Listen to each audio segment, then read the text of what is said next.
ಗುರುವಿನ ಪಾದಾರವಿಂದಗಳಿಗೆ ವಂದಿಸುತ್ತಾ ಹರೇ ಕೃಷ್ಣ. ನಮಸ್ತೆ ಸ್ನೇಹಿತರೆ. ವೈಶಾಖ ಮಾಸದ ಕೃಷ್ಣ ಪಕ್ಷದಲ್ಲಿ ಬರ್ತಾ ಇದೆ ವರುದಿನಿ ಏಕಾದಶಿ. ಈ ಬಾರಿ 2026 ಏಪ್ರಿಲ್ ತಿಂಗಳ 13ನೆಯ ತಾರೀಕು ಸೋಮವಾರ ಈ ವರುದಿನಿ ಏಕಾದಶಿಯ ಆಚರಣೆಯನ್ನು ನಾವು ಮಾಡಬೇಕು. ಆದರೆ 12ನೇ ತಾರೀಕು ಮಧ್ಯರಾತ್ರಿ 1:16 ಏಕಾದಶಿಯ ತಿಥಿ ಪ್ರಾರಂಭವಾಗುತ್ತೆ. ಹಾಗೆ 13ನೇ ತಾರೀಕು ಸೋಮವಾರ ರಾತ್ರಿ 1:08 ಏಕಾದಶಿ ತಿಥಿಯ ಮುಕ್ತಾಯವಾಗಿರುತ್ತೆ. ಹಾಗಾದರೆ ವರುದಿನಿ ಏಕಾದಶಿಯ ಯಾವಾಗ ಆಚರಣೆ ಮಾಡಬೇಕು ಅನ್ನೋದು ನಿಮಗೆ ತಿಳಿಯುತ್ತಲ್ವ? ಹಾಗಾದರೆ ವರುದಿನಿ ಏಕಾದಶಿಯ ಪಾರಾಯಣ ಸಮಯ ಯಾವಾಗ? ಯಾಕಂದರೆ ನಾವು ಏಕಾದಶಿ ಆಚರಣೆಯನ್ನು ಮಾಡ್ತೀವಿ ಅಂದರೆ ಪಾರಾಯಣ ಸಮಯ ಅತ್ಯಗತ್ಯವಾಗಿ ಮುಖ್ಯವಾಗಿರುತ್ತೆ. ಅದೇ ಸಮಯದಲ್ಲಿ ನಾವು ಪಾರಾಯಣ, ಹಾಗೆ ಒಂದು ನೈವೇದ್ಯ, ಹಾಗೆ ಒಂದು ಕತೆ ಕೇಳೋದು, ಓದೋದು, ಹಾಗೆ ದಾನ ಧರ್ಮದ ಸೇವೆನ ಇದೇ ಸಮಯದಲ್ಲಿ ಮಾಡಬೇಕಾಗತ್ತೆ. ಆಗಲೇ ಪೂರ್ಣ ಫಲ ಸಿಗೋದು. ಹಾಗಾಗಿ ಮಂಗಳವಾರ ಅಂದರೆ 14ನೇ ತಾರೀಕು ಮಂಗಳವಾರದ ದಿನ ಬೆಳಗ್ಗೆ 6:57 10:18 ಪಾರಾಯಣ ಸಮಯ ಇರುತ್ತೆ. 10,000 ವರ್ಷಗಳ ತಪಸ್ಸಿನ ಫಲ ಸಿಗುತ್ತೆ ಈ ಒಂದು ವರುದಿನಿ ಏಕಾದಶಿ ಎಂದು ಉಪವಾಸ ಮಾಡಿದರೆ. ಹಾಗೆ ಬಂಗಾರದ ದಾನದಿಂದ ಪ್ರಾಪ್ತಿಯಾಗುವ ಪುಣ್ಯ ಕೂಡ ಪ್ರಾಪ್ತಿಯಾಗತ್ತೆ ಈ ವರುದಿನಿ ಏಕಾದಶಿಯ ಆಚರಣೆಯನ್ನು ಮಾಡೋದ್ರಿಂದ. ಗೋದಾನ ಮಾಡಿದ ಪುಣ್ಯ ಕೂಡ ಲಭ್ಯವಾಗುತ್ತೆ. ಹಾಗಾಗಿ ಈ ವರುದಿನಿ ಏಕಾದಶಿಯ ಆಚರಣೆಯನ್ನು ಎಷ್ಟಾಗುತ್ತೋ ಅಷ್ಟು ಸರಳವಾಗಿ ಭಕ್ತಿಯಿಂದ ಶ್ರದ್ಧೆಯಿಂದ ಮಾಡ್ಕೊಳ್ಳಿ. ನಾನು ಏಕಾದಶಿಯ ಆಚರಣೆ ಹೇಗೆ ಮಾಡಬೇಕು ಅಂತೇಳಿ ಸಾಕಷ್ಟು ವಿಡಿಯೋಗಳಲ್ಲಿ ತಿಳಿಸಿದ್ದೀನಿ. ಇಲ್ಲೂ ಕೂಡ ಸಂಕ್ಷಿಪ್ತವಾಗಿ ತಿಳಿಸ್ತೀನಿ. ಪ್ರಾತಃ ಕಾಲದಲ್ಲಿ ಎದ್ದು ದಿನನಿತ್ಯದ ಕರ್ಮಗಳನ್ನು ಮುಗಿಸ್ಕೊಂಡು ನಿಮ್ಮ ಮನೆಯ ದೇವರನ್ನು ಪೂಜೆ ಮಾಡ್ತಿರಲ್ಲ ಅದೇ ರೀತಿ ಪೂಜೆಯನ್ನು ಮಾಡಿ, ಹಾಗೆ ಮಹಾಲಕ್ಷ್ಮೀ ನಾರಾಯಣರನ್ನು ಸ್ಮರಣೆ ಮಾಡಿಕೊಂಡು ನೀವು ಆ ದಿನ ಪೂಜೆಯನ್ನು ಮಾಡಬೇಕು. ಹಾಗೆ ತುಳಸಿಗೂ ಕೂಡ 2 ತುಪ್ಪದ ದೀಪಗಳನ್ನು ಬೆಳಗಿಸುವ ಮೂಲಕ ಆ ತುಳಸಿ ದೇವಿಗೂ ಕೂಡ ಪ್ರಾರ್ಥನೆಯನ್ನು ಮಾಡಿ ಪೂಜೆಯನ್ನು ಮಾಡಬೇಕಾಗತ್ತೆ. ಏನಾದರೂ ಫಲಹಾರ ನೈವೇದ್ಯ ಮಾಡಿ ಹಾಲು ಹಣ್ಣು ಹೀಗೆ ಅದರ ಜೊತೆ ಒಂದು ತುಳಸಿಯ ದಳ ಇಟ್ಟು ಮಹಾಲಕ್ಷ್ಮೀ ನಾರಾಯಣರಿಗೆ ಆ ನೈವೇದ್ಯವನ್ನು ಸಮರ್ಪಣೆ ಮಾಡಬೇಕು. ಈ ದಿನ ತುಳಸಿಯನ್ನು ಯಾವುದೇ ಕಾರಣಕ್ಕೂ ಕೊಯ್ಯಬಾರ್ದು. ಹಿಂದಿನ ದಿನವೇ ನಾವು ತುಳಸಿಯನ್ನು ಕೊಯ್ದು ಎತ್ತಿಟ್ಕೊಳ್ಬೇಕಾಗತ್ತೆ. ಹಾಗಾಗಿ ಯಾವುದೇ ಕಾರಣಕ್ಕೂ ತುಳಸಿ ಕೂಡ ಈ ದಿನ ಏಕಾದಶಿಯ ವ್ರತದ ಆಚರಣೆ ಮಾಡೋದ್ರಿಂದ ತುಳಸಿಯನ್ನು ನಾವು ದೈವಿಕ ಮಹಾಲಕ್ಷ್ಮಿಯ ಸ್ವರೂಪ ಅಂತ ಹೇಳಿ ಪೂಜಿಸ್ತೀವಿ. ಹಾಗಾಗಿ ಆ ದಿನ ನಾವು ತುಳಸಿಯನ್ನು ಯಾವುದೇ ಕಾರಣಕ್ಕೂ ಕೊಯ್ಯಬಾರ್ದು, ದೋಷ ಉಂಟಾಗುತ್ತೆ. ಅಂದರೆ ಒಬ್ಬರು ನಿಷ್ಠೆಯಿಂದ ಪೂಜೆ ಮಾಡ್ತಾ ಇರ್ತಾರೆ, ತಪಸ್ಸನ್ನು ಆಚರಿಸ್ತಾ ಇರ್ತಾರೆ. ಅಂಥ ಸಮಯದಲ್ಲಿ ನಾವು ಅವರಿಗೆ ತೊಂದರೆ ಕೊಟ್ಟರೆ ಏನಾಗುತ್ತೆ ಹೇಳಿ? ಅದೇ ರೀತಿ ಆಗುತ್ತೆ. ಹಾಗಾಗಿ ನಾವು ಈ ದಿನ ತುಳಸಿಯನ್ನು ಯಾವುದೇ ಕಾರಣಕ್ಕೂ ಕೊಯ್ಯಬಾರ್ದು. ತುಳಸಿ ಬೇಕಪ್ಪ, ಒಂದು ದಳವಾದರೂ ಬೇಕಲ್ವ?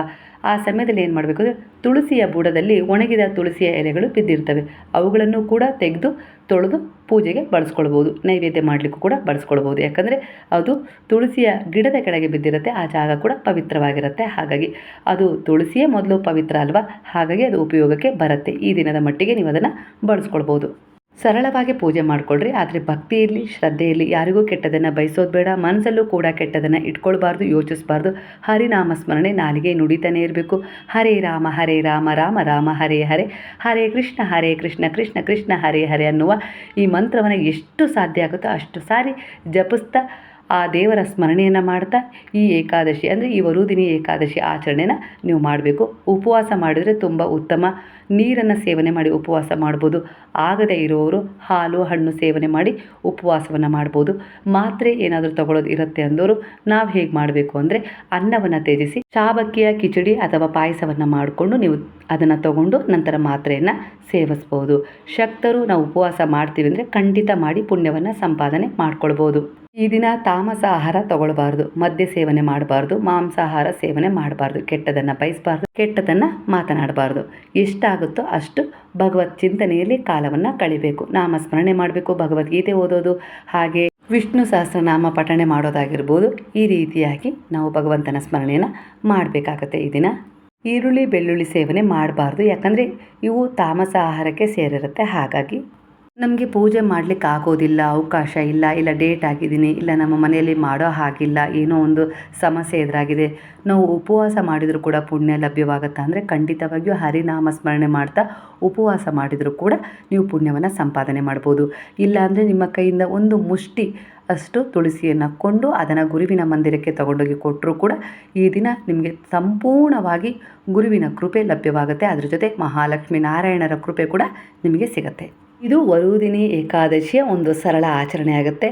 ಸರಳವಾಗಿ ಆಚರಣೆ ಮಾಡಿದರೂ ಕೂಡ ಭಕ್ತಿ, ಶ್ರದ್ಧೆ, ಏಕಾಗ್ರತೆಯ ಜೊತೆಗೆ ಒಳ್ಳೆಯ ಉದ್ದೇಶದ ಕರ್ಮಗಳನ್ನು ಒಳಗೊಂಡ್ರೆ ಖಂಡಿತವಾಗಿಯೂ ಮಹಾಲಕ್ಷ್ಮೀ ನಾರಾಯಣರ ಕೃಪೆಯೊಂದಿಗೆ ಈ ವರುದಿನಿ ಏಕಾದಶಿ ಮಾಡಿದ ಪುಣ್ಯ ಪ್ರಾಪ್ತಿ ಕೂಡ ಆಗುತ್ತೆ. ಹಾಗಾದರೆ ಎಂದಿನಂತೆ ಕತೆ ಕೇಳೋದೀಗ. ಈ ವರುದಿನಿ ಏಕಾದಶಿ ಎಂಬುದು ವೈಶಾಖ ಮಾಸದ ಕೃಷ್ಣ ಪಕ್ಷದಲ್ಲಿ ಬರುವ ಮಹತ್ವದ ಏಕಾದಶಿಯಾಗಿದೆ. ಇದು ಪಾಪಕ್ಷಯ, ಆಧ್ಯಾತ್ಮಿಕ ಬೆಳವಣಿಗೆ ಮತ್ತು ದೈವಿಕ ಕೃಪೆ ಪಡೆಯಲು ಅತ್ಯಂತ ಶ್ರೇಷ್ಠವಾದ ದಿನವೆಂದು ಹೇಳಲಾಗುತ್ತೆ. ಹಾಗೆ ಈ ಏಕಾದಶಿಯನ್ನು ವರುದಿನಿ ಅಂತ ಹೇಳಿ ಯಾಕೆ ಕರೀತಾರೆ ಅಂದರೆ, ಇದು ಭಕ್ತರಿಗೆ ರಕ್ಷಣೆ ನೀಡುತ್ತೆ ಎಂಬ ಅರ್ಥದಿಂದ ಈ ದಿನ ಉಪವಾಸ ಮಾಡಿ ಭಕ್ತಿಯಿಂದ ಪೂಜೆ ಮಾಡಿದರೆ ದುರಾದೃಷ್ಟ ಕಡಿಮೆ ಆಗುತ್ತೆ ಮತ್ತು ಜೀವನದಲ್ಲಿ ಶುಭ ಫಲಗಳು ಹೆಚ್ಚಾಗ್ತವೆ. ಈ ದಿನ ವಿಶೇಷವಾಗಿ ವಿಷ್ಣು ಮತ್ತು ಮಹಾಲಕ್ಷ್ಮಿಯ ಸ್ಮರಣೆಯೊಂದಿಗೆ ಈ ದಿನ ಅವರನ್ನು ಆರಾಧನೆ ಮಾಡಬೇಕಾಗತ್ತೆ. ಹಿಂದೆ ಮಾಂಧಾತೃ ಎಂಬ ರಾಜನು ಬಹಳ ಧಾರ್ಮಿಕವಾಗಿದ್ದ. ತನ್ನ ಪ್ರಜೆಗಳನ್ನು ತುಂಬ ಪ್ರೀತಿಯಿಂದ ನೋಡ್ಕೊಳ್ತಾ ಇದ್ದ. ಹಾಗೆ ಒಂದು ನಿಷ್ಠೆಯಿಂದ ಒಂದು ಆಡಳಿತವನ್ನು ಮಾಡ್ತಾ ಇರ್ತಾನೆ. ಆದರೂ ಅವನ ಜೀವನದಲ್ಲಿ ಒಂದು ದೊಡ್ಡ ಕಷ್ಟ ಎದುರಾಗ್ಬಿಡುತ್ತೆ. ಅದು ಹಿಂದಿನ ಒಂದು ಕರ್ಮದ ಫಲವಾಗಿರುತ್ತೆ. ಒಂದು ದಿನ ಅವನು ಅರಣ್ಯದಲ್ಲಿ ತಪಸ್ ಮಾಡ್ತಾ ಇರ್ತಾನೆ. ಆಕಸ್ಮಿಕವಾಗಿ ಒಂದು ಕಾಡು ಮೃಗ ಅಂದರೆ ಕರಡಿ ಅವನ ಮೇಲೆ ದಾಳಿ ಮಾಡುತ್ತೆ. ಆ ಕರಡಿ ಅವನ ಮೇಲೆ ಎರಗಿ ಕಾಲನ್ನು ಕಚ್ಚಿ ತುಂಬ ಗಾಯ ಮಾಡುತ್ತೆ. ರಾಜನು ತುಂಬ ನೋವಿನಿಂದ ಬಳಲ್ತಾ ಇರ್ತಾನೆ. ಅವನಿಗೆ ದೇಹದಲ್ಲಿ ನೋವು ಮಾತ್ರವಲ್ಲ, ಮನಸ್ಸಿನಲ್ಲೂ ಕೂಡ ತುಂಬ ದುಃಖ ಆಗತ್ತೆ. ಯಾಕೆ ಈ ರೀತಿ ಆಯಿತು ಅಂತೇಳಿ. ಆ ಸಮಯದಲ್ಲಿ ಒಬ್ಬ ಮಹರ್ಷಿಗಳು ಅಲ್ಲಿಗೆ ಬರ್ತಾರೆ. ಅವರು ರಾಜನ ಪರಿಸ್ಥಿತಿ ನೋಡಿ ಕರುಣೆಯಿಂದ ಹೇಳ್ತಾರೆ, ನೀನು ವೈಶಾಖ ಮಾಸದ ಕೃಷ್ಣ ಪಕ್ಷದ ವರುದಿನಿ ಏಕಾದಶಿಯ ವ್ರತವನ್ನು ಭಕ್ತಿಯಿಂದ ಆಚರಿಸು. ಇದರಿಂದ ನಿನ್ನ ಪಾಪಗಳು ನಿವಾರಣೆ ಆಗ್ತವೆ ಮತ್ತು ನಿನ್ನ ಕಷ್ಟಗಳು ಕೂಡ ದೂರವಾಗುತ್ತೆ. ಈ ಒಂದು ಸಮಸ್ಯೆಯಿಂದ ಕೂಡ ನೀನು ಹೊರಗೆ ಬರ್ತೀಯಾ ಅಂಥೇಳಿ ಆ ಋಷಿಗಳು ತಿಳಿಸ್ತಾರೆ. ರಾಜನು ಅವರ ಮಾತನ್ನು ನಂಬಿ ಏಕಾಗ್ರ ಮನಸ್ಸಿನಿಂದ ವ್ರತವನ್ನು ಕೈಗೊಳ್ತಾನೆ. ಉಪವಾಸ ಇಡ್ತಾನೆ. ದಿನವಿಡೀ ಶ್ರೀ ವಿಷ್ಣುವನ್ನು ಧ್ಯಾನ ಮಾಡ್ತಾನೆ. ಜಪ ಭಜನೆ ಮಾಡ್ತಾನೆ. ಅವನ ಭಕ್ತಿಯಿಂದ ಸಂತೋಷಗೊಂಡ ವಿಷ್ಣು ದೇವರು ಅವನಿಗೆ ಕೃಪೆ ಮಾಡ್ತಾರೆ. ಅವನ ನೋವು ಕಡಿಮೆ ಆಗುತ್ತೆ. ಅವನ ಪಾಪಗಳು ಕ್ಷೀಣವಾಗ್ತವೆ. ಮತ್ತೆ ಅವನು ಸುಖ ಶಾಂತಿಯಿಂದ ಬದುಕಲು ಪ್ರಾರಂಭಿಸ್ತಾನೆ. ತಿಂಗಳಲ್ಲಿ 2 ಬಾರಿ ಏಕಾದಶಿಯ ಆಚರಣೆ ಬರುತ್ತೆ. ಒಂದು ಕೃಷ್ಣ ಪಕ್ಷದಲ್ಲಿ, ಒಂದು ಶುಕ್ಲ ಪಕ್ಷದಲ್ಲಿ. ಪಾಪ ಕ್ಷಯ ಮಾಡುತ್ತೆ, ದೈವಿಕ ರಕ್ಷಣೆ ನೀಡುತ್ತೆ, ಕಷ್ಟ ನಿವಾರಣೆ ಮಾಡುತ್ತೆ. ಮನಃಶಾಂತಿ ಮತ್ತು ಆಧ್ಯಾತ್ಮಿಕ ಬೆಳವಣಿಗೆಗೆ ಈ ಏಕಾದಶಿ ಕಾರಣವಾಗ್ತವೆ. ನಿಷ್ಠೆಯಿಂದ ಮಾಡಿದ ಒಂದು ದಿನದ ಭಕ್ತಿ ಕೂಡ ನಿಮ್ಮ ಜೀವನವನ್ನು ಬದಲಾಯಿಸುತ್ತೆ. ಹಾಗೆ ಮಾಡಬೇಕು, ಹೀಗೆ ಮಾಡಬೇಕು, ಸ್ವಲ್ಪನೂ ತಪ್ಪಾಗಬಾರ್ದು ಅನ್ನೋ ರೀತಿಲಿ ಕೆಲವರು ಆಚರಣೆ ಮಾಡುವ ಪದ್ಧತಿಯನ್ನು ಹೇಳಿಕೊಟ್ಟು ದಾರಿ ತಪ್ಪಿಸಿ ಭಯ ಬೀಳಿಸ್ತಾರೆ. ಆ ರೀತಿ ಮಾಡಬೇಡಿ.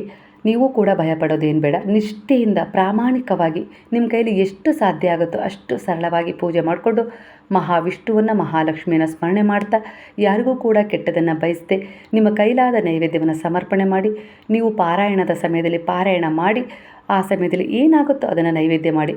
ಪಾರಾಯಣ ಸಮಯ ಅಂದರೆ ಮಂಗಳವಾರ ಇದೆಯಲ್ಲ, ಆ ಸಮಯದಲ್ಲಿ ಹಣ್ಣು, ಹಾಲು, ಒಂದು ಲೋಟ ಶುದ್ಧ ನೀರಿಗೆ ತುಳಸಿ ದಳವನ್ನು ಹಾಕಿ ನೀವು ಸಮರ್ಪಣೆ ಮಾಡಿದರೂ ಕೂಡ ಭಗವಂತ ಪ್ರೀತಿಯಿಂದ ಸ್ವೀಕರಿಸ್ತಾರೆ. ಅವರು ಆಹಾರಕ್ಕೆ ಹಂಬಲಿಸಿ ನಿಮ್ಮ ಹತ್ರ ಪೂಜೆ ಮಾಡಿಸ್ಕೊಳ್ಳೋದಿಲ್ಲ.